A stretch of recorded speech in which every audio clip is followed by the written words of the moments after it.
as Richard Diamond, Private Detective.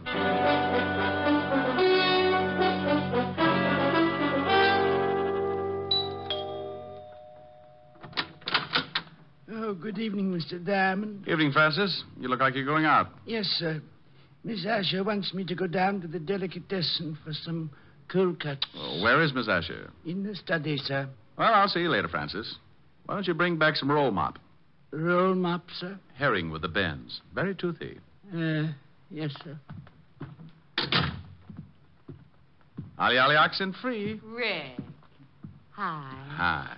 Well, get the silk thing there. Lounging pajamas. Yeah. I guess we're going to stay in, huh? Uh-huh. I just sent Francis out for some food. I met him at the door. Look, I've got to do a few things in the kitchen. Why don't you stretch out on the couch and take it easy until dinner's ready? Okay, I'm pretty tired. Might rock out. No, a little sleep might do you some good. Here, read a magazine if you want to stay awake. Oh, swell. Gory detective. Who sends you these things? The corpse of the month? Pretty bad. I won't be long. Okay. Oh, no. The case of the bloody... Oh. It was going on 11 o'clock, and the fog encircled the old house like a thin, wet blanket. Oh, swell. The figure of a man crept stealthily across the gravel of the garden path. These riders really dream it up. Mr. Diamond? What? How did you get in here? I followed you from your office. Shh. You left the door unlocked when you came in. Well, now, look. I know I shouldn't have come into someone else's house, but this is a matter of life and death.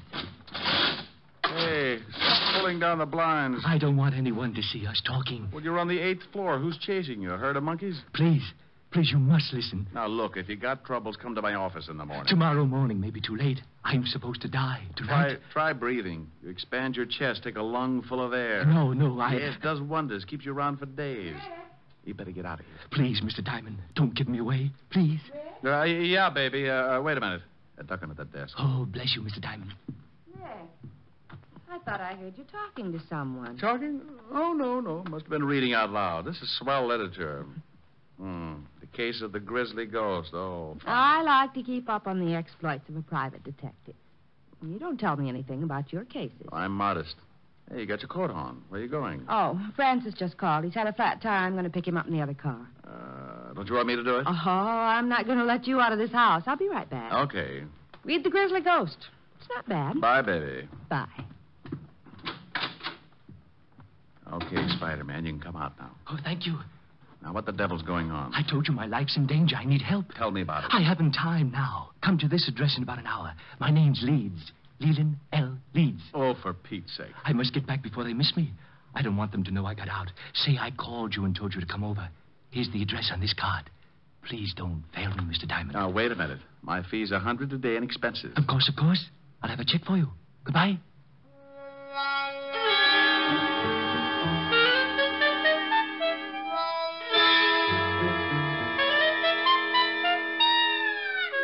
He went out like an undertaker stealing a can of embalming fluid, and I poured myself something just about as strong.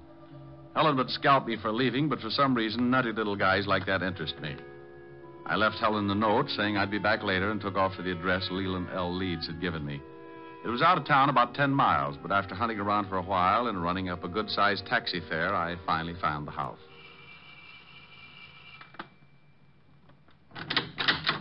Yes? Yes. I got a call from a Mr. Leeds at this address. He asked me to come over.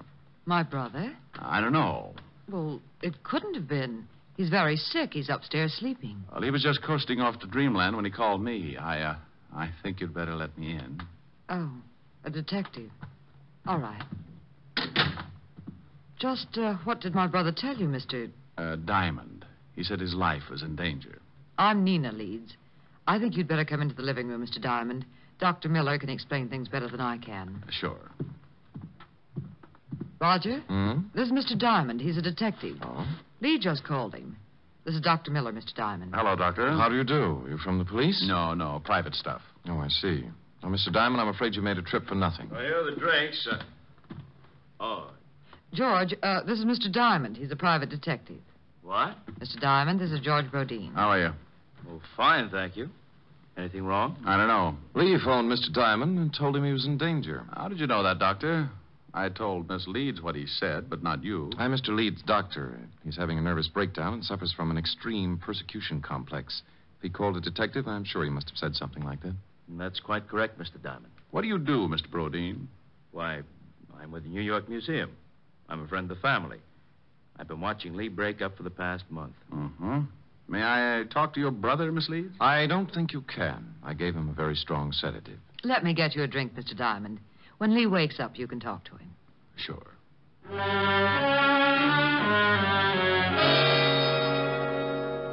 We went into the bar, and she got out a big bottle and 2 glasses.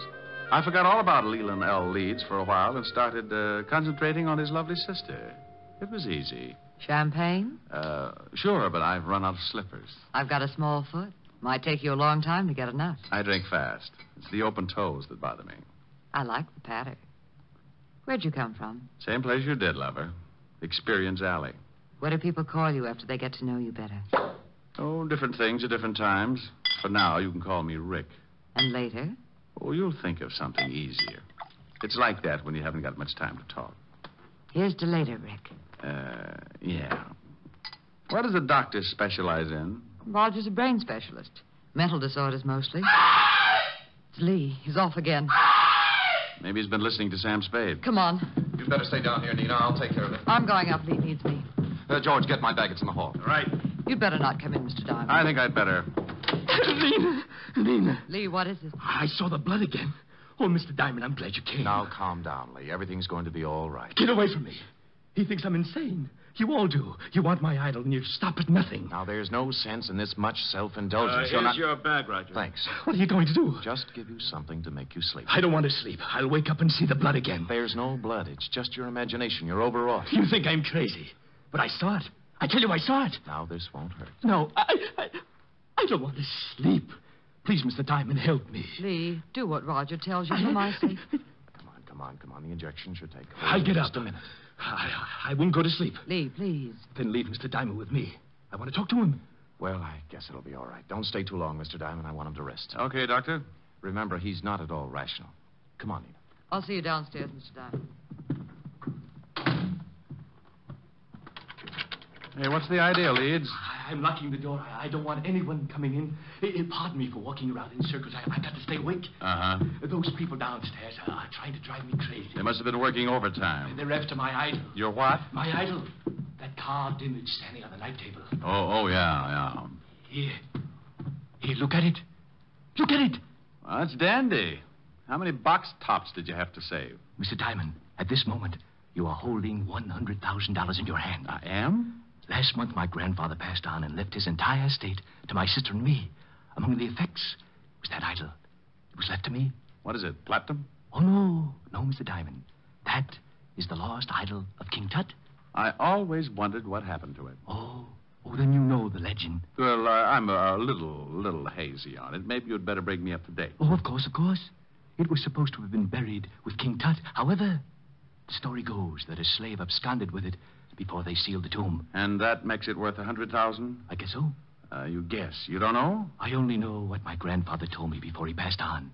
He told me its value and said there was a curse on it. What does it say? Crime doesn't pay? Well, Mr. Diamond, it seems that on the first night of the new moon, after one has gained possession of the idol, he will die. Next week, Tom Swift and his electric grandmother. You don't believe me? Oh, sure. No, you don't. You're just like the rest. But it may interest you, Mr. Diamond, to know that 1 month after the idol was uncovered and my grandfather gained possession, he died. It was a new moon. How old was he? 74. Oh, well, that couldn't be it. Now, relax and tell me why you came to me. What about your fee? Oh, forget it. You can just buy me a broom to ride around on. Good night, Mr. Leeds. Remember, Mr. Diamond, it's a new moon. You don't have much time. Oh, brother. Did you talk to her, Mr. Diamond? You might call it that. Now, do you understand? Your point's well taken, Doctor. What about that hunk of stone? Maybe if you gave him a teddy bear? Oh, the idol he's got is absolutely worthless. His grandfather had the same unusual ideas about it. Is there such an idol? Oh, there's a legend, but no one has ever found even the slightest clue that it's a fact. Now, I've examined Lee's idol, and it's certainly not worth any more than the granite it's carved from. Well, I'll be saying goodnight. I hope he gets better. Can't I get you another drink, Mr. Diamond? You certainly deserve something for your trouble. No, thanks. Goodbye, Doctor. Mr. Rodin. Thanks, Miss Leeds. I wish I could make this up to you. I'll take a rain check. It'll be raining a lot this month. Yeah. Well, good night, Miss Leeds. Good night.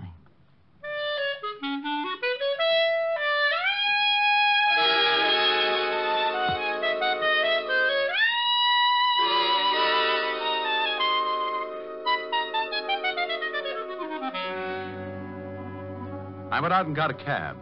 As far as I was concerned, the frightened little man in the nightshirt was going to end up modeling straitjackets, and the private detective would only add to the confusion. It was 8 o'clock, and I told the cabbie to take me to 975 Park Avenue. Helen would be angry, but it was worth going back to. A couple of hours with her could make a guy as contented as a bear that had just cornered the honey market. We pulled up in front of Helen's apartment, and I paid the cabbie. I was just going in when a small convertible skidded to a stop in front of the building. Mr. Diamond! Mr. Diamond! It was Leland L. Leeds again, and you could still see part of the nightshirt under his topcoat. He leaned out of the car window and called. Over here, Mr. Diamond. Please, I must talk with you again. I'd had enough of the jumpy little man with the idol, so I started into the apartment without answering. He called again, climbed out of the car, and started to cross the street toward me.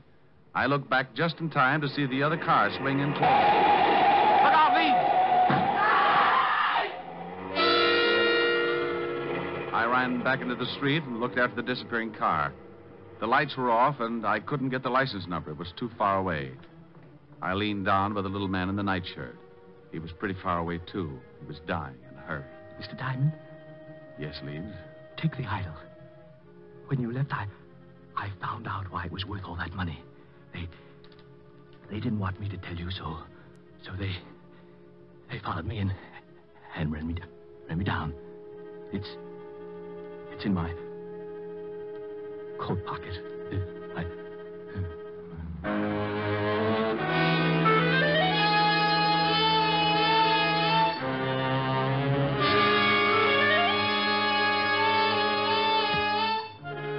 He died lying on his back in the street. Several people were coming out of the building, so I reached into his pocket and pulled out a chamois bag. I guess the idol was inside, so I put it in my coat and went in to call the police. Oh, Mr. Diamond, Miss Asher's been worried. Hello, Francis. Tell her I'm back and let me use the phone. Certainly, sir. She's upstairs. Is something wrong, sir? You look worried. The man got hit by a car. I've got to call the police. Oh, my goodness. Is he hurt badly? Bad enough to get buried. Oh, my goodness. Homicide, Sergeant Otis. Otis, let me talk to the lieutenant. Is this Diamond? No, it's the Beaver boys. Now put the lieutenant on the phone.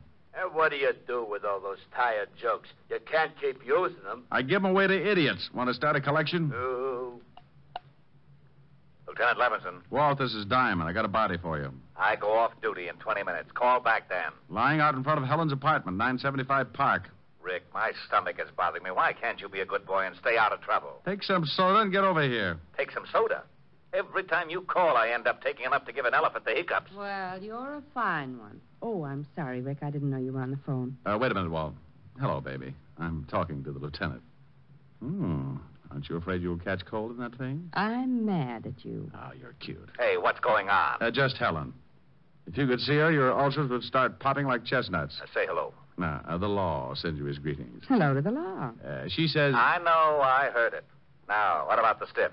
His name's Leland L. Leeds. He got belted by a car. It was too far away to get the number. What makes you think it's a job for homicide? Get over here and Helen will give you the story. I've got some work to do. But wait a minute, Rick. Oh, you're getting lazy.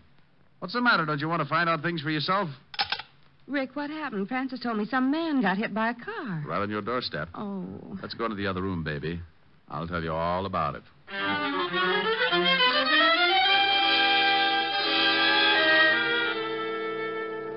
We went into the warm study, and Helen poured me a tall drink.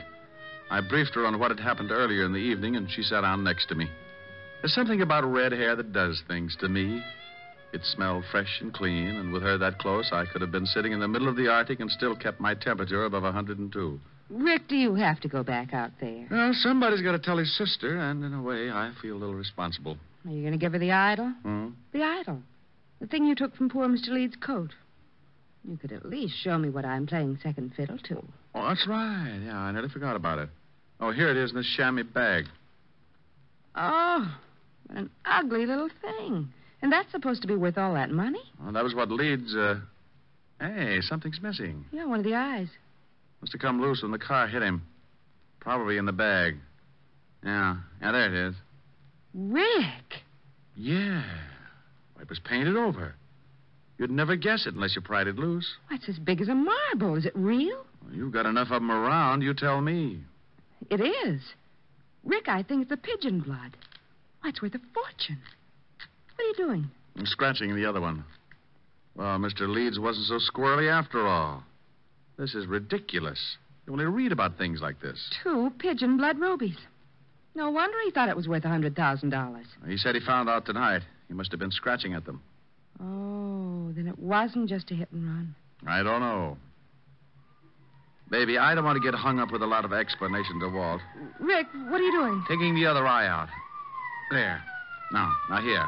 Hang on to these and don't let them get out of your little hot hand. When Walt gets up here, tell him what I've told you. Well, will you be back? An hour ago, I laughed at a little guy when he told me he was going to die. He said it was a full moon and he had a curse on him. I'm still a skeptic, but I'm a new boy when it comes to voodoo. I've got to hurry over there before the whole bunch of them turn into bats.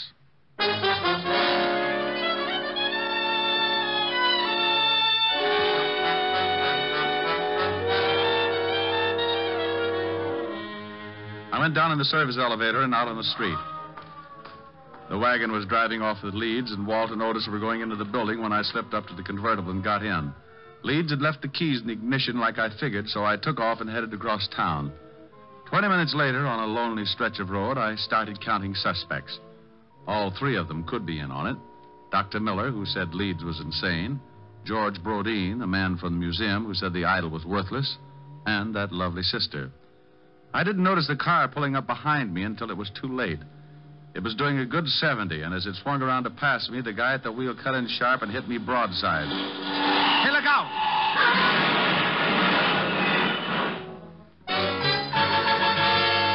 I went through a white fence and over an embankment. The car rolled, and somebody dropped the night on my head. I went to sleep.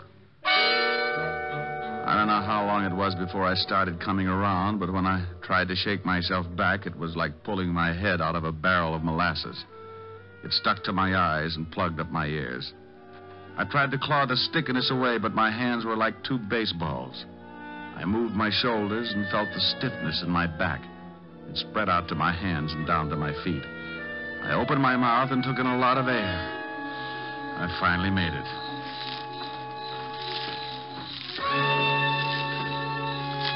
Someone was trying to get me from the highway, so I pulled myself clear of the wreck and started moving in a circle, keeping whoever it was at a good distance.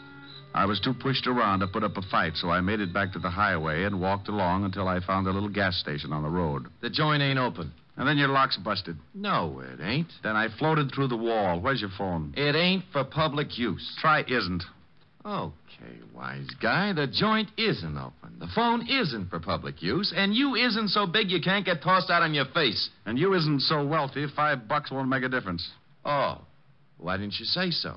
Phone's on the wall. Thanks. You know the Leeds family? Yeah, they get gas here sometimes. Hello. Evergreen 34369, operator. How far is the house from here? I'm a little turned around. About a half a mile. Hello, Francis? Is Lieutenant Levinson still there? No?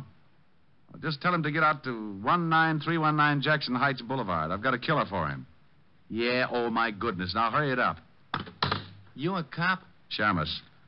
What do you take for the use of your car for an hour? My wife would kill me. I'll drive you wherever you want to go.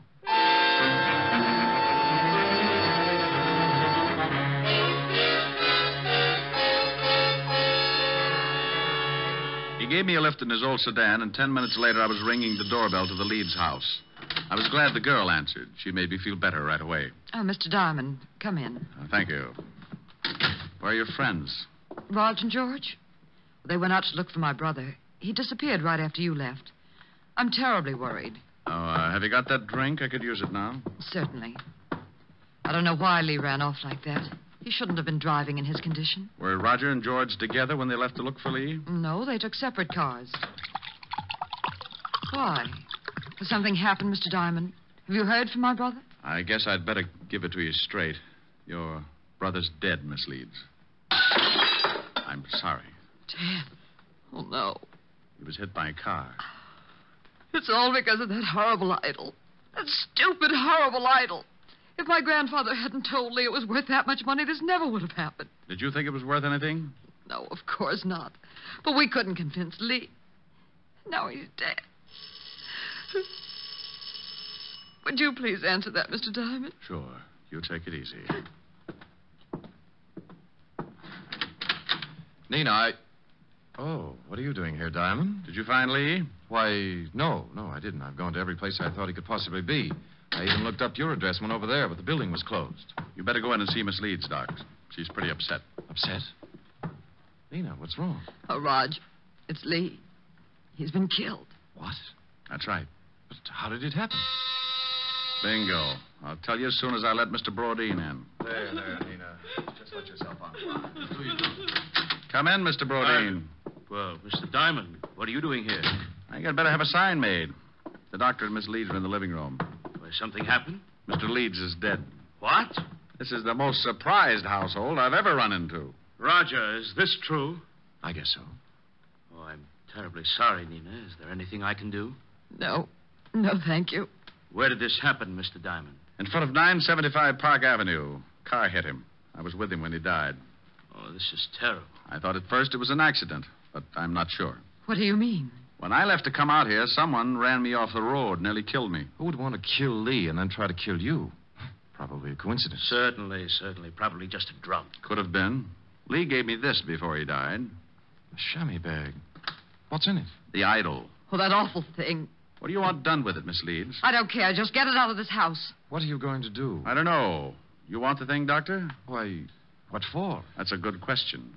How about you, Brodeen? You want it? Oh, well, what would I want a worthless piece of stone for? Well, as long as no one wants it, may I use this fire poker, Miss Leeds? What are you going to do with it? The idol is worthless. It's caused a lot of trouble for you and your family. I'm going to break it up. No! Give me that, George! Well, Brodeen, you're sure getting grabby. All right, now all of you stay right where you are. Well, for a museum collector, that's a pretty modern gun. Yes, and I know how to use it. George! This is the hokiest case I've ever been on. Even the dialogue's bad. I suppose you think you're pretty clever making me show my hand like that. I read Gory Detective. I found that the idol was really worth all that money, but I had to make the killer tip himself. You did. Mr. Diamond, do you mean my brother was really right all along? In a way, yes. He believed what his grandfather had told him. But it wasn't until tonight when he scratched one of the eyes of the idol that he knew for sure. Scratched one of the eyes? That's right. Pigeon blood rubies, painted over. Well, now I'm leaving you. Well, that's good, but you're minus something. Minus what? A couple of rubies. I took them out of the idol. You're lying. Take a look in the bag. What? They're gone. I'll kill you for this. Give me the gun, George. Look out. He's going to shoot. Give me the gun. All right, everyone. This is the police.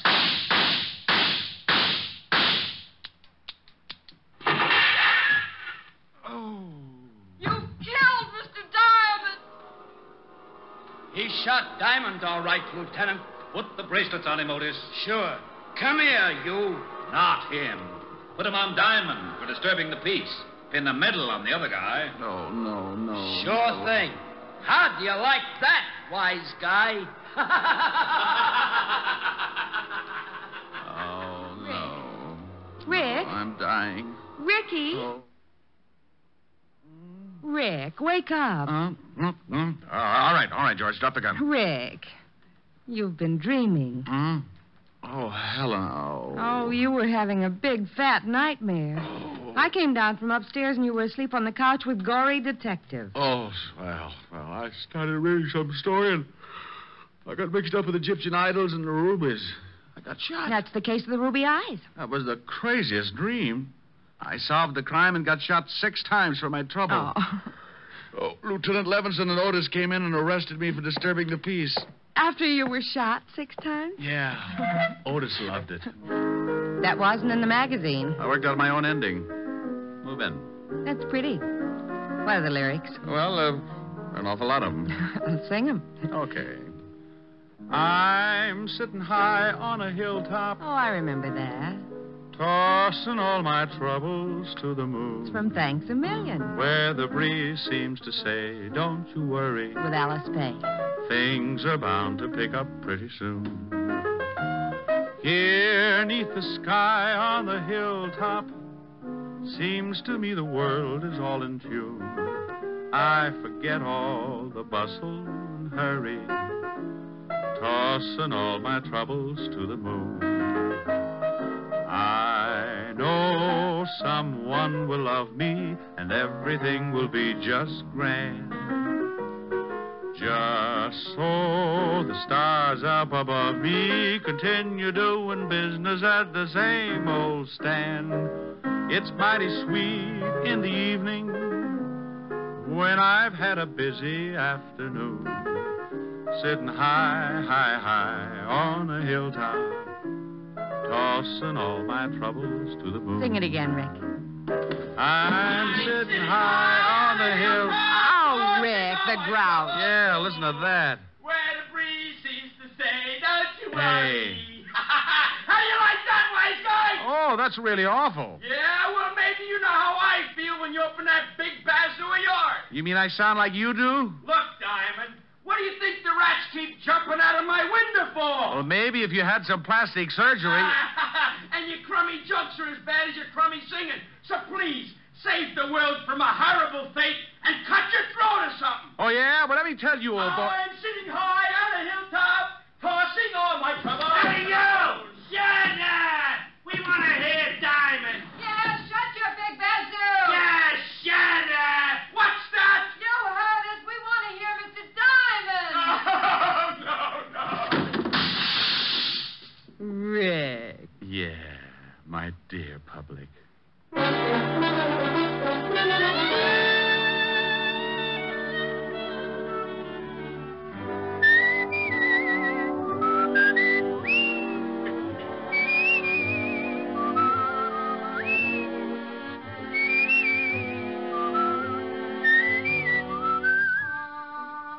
You have just heard Richard Diamond, Private Detective, starring Dick Powell.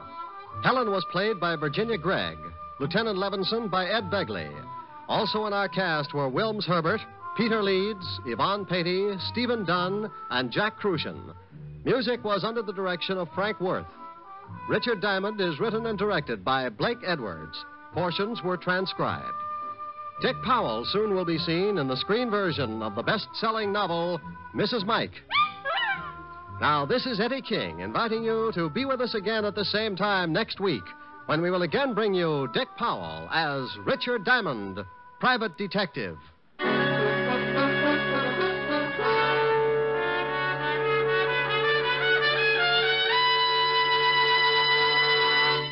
What's on NBC tomorrow?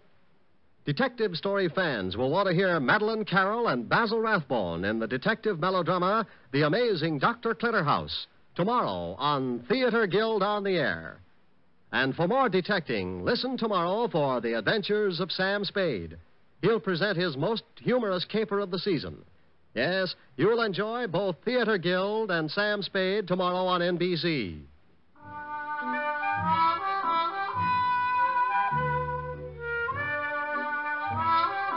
Next, it's Free Ride to Danger with Dorothy McGuire on NBC.